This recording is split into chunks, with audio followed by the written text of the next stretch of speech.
So a few years ago, I was at JFK Airport, about to get on a flight, when I was approached by two women who I do not think would be insulted to hear themselves described as tiny, old, tough-talking Italian-American broads. The taller one, it's like up here, she comes marching up to me and she goes, "Honey, I gotta ask you something.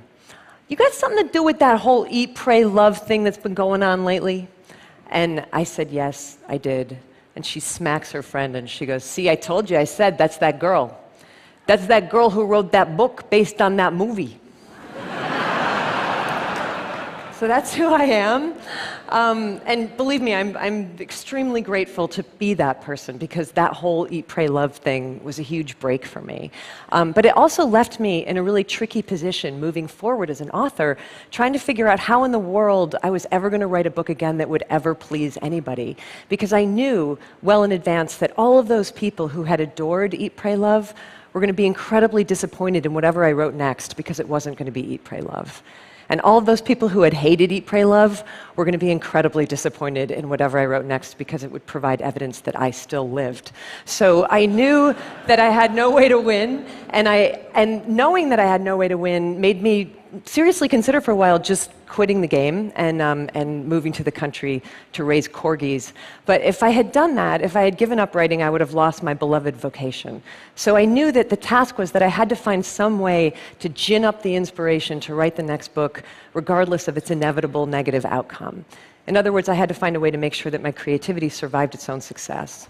And I did in the end find that inspiration, but I found it in the most unlikely and unexpected place. I found it in lessons that I had learned earlier in life about how creativity can survive its own failure. So just to back up and explain, the only thing I have ever wanted to be for my whole life was a writer. I wrote all through childhood, all through adolescence. By the time I was a teenager, I was sending my very bad stories to The New Yorker, hoping to be discovered. After college, I got a job as a diner waitress, kept working, kept writing, kept trying really hard to get published, and failing at it. I failed at getting published for almost 6 years. So for almost 6 years, every single day I had nothing but rejection letters waiting for me in my mailbox. And it was devastating every single time. And every single time I had to ask myself if I should just quit while I was behind and give up and spare myself this pain. But then I would find my resolve, and always in the same way, by saying, I'm not going to quit, I'm going home. You have to understand that for me, going home did not mean returning to my family's farm. For me, going home meant returning to the work of writing, because writing was my home. Because I loved writing more than I hated failing at writing, which is to say that I loved writing more than I loved my own ego, which is ultimately to say that I loved writing more than I loved myself. And that's how I pushed through it. But the weird thing is that 20 years later, during the crazy ride of Eat, Pray, Love, I found myself identifying all over again with that unpublished young diner waitress who I used to be, thinking about her constantly and feeling like I was her again, which made no rational sense whatsoever, because our lives could not have been more different. She had failed constantly. I had succeeded beyond my wildest expectation. We had nothing in common. Why did I suddenly feel like I was her all over again? And it was only when I was trying to unthread that I finally began to comprehend the strange and unlikely psychological connection in our lives between the way we experience great failure and the way we experience great success.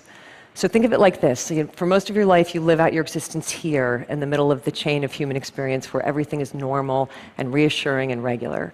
But failure catapults you abruptly way out over here into the blinding darkness of disappointment.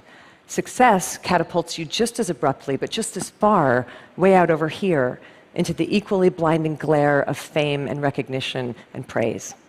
And one of these fates is objectively seen by the world as bad, and the other one is objectively seen by the world as good. But your subconscious is completely incapable of discerning the difference between bad and good. The only thing that it is capable of feeling is the absolute value of this emotional equation, the exact distance that you have been flung from yourself. And there's a real equal danger in both cases of getting lost out there in the hinterlands of the psyche.